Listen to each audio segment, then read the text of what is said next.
Baada ya wiki moja, serikali ya kijeshi ya Burkina Faso kufuta vyama vyote vya kisiasa na kufuta mfumo wa kisheria uliokuwa unasimamia uendeshaji wake kwa mujibu wa amri iliyoidhinishwa na baraza la mawaziri la taifa hilo la Afrika Magharibi, hatimaye bunge limeidhinisha marufuku hiyo rasmi.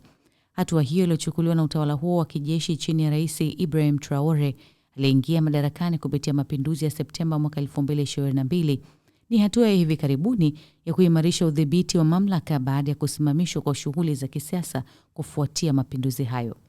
Bunge la mpito la Burkina Faso siku ya jana liliidhinisha mswada huo wa kupiga marufuku vyama vyote vya kisiasa, katika hatua ambayo waangalizi wanasema huenda ikaruhusu utawala wa kijeshi unaoongozwa na Captain Ibrahim Traore kuimarisha udhibiti wake. Maandishi ambayo hayakupata upinzani kutoka kwa wabunge yanafuta hati ya vyama vya siasa na sheria inayohusiana na ufadhili wa vyama, kampeni za uchaguzi na hadhi ya upinzani wa kisiasa.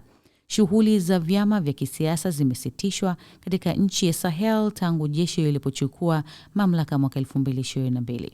Siku ya Alhamisi, mkuu wa haki za Umoja wa Mataifa alitoa wito kwa serikali ya Burkina Faso kusitisha ukandamizaji wowote wa maeneo ya kiraia na kubatilisha mpango wake wa kupiga marufuku vyama vyote vya kisiasa.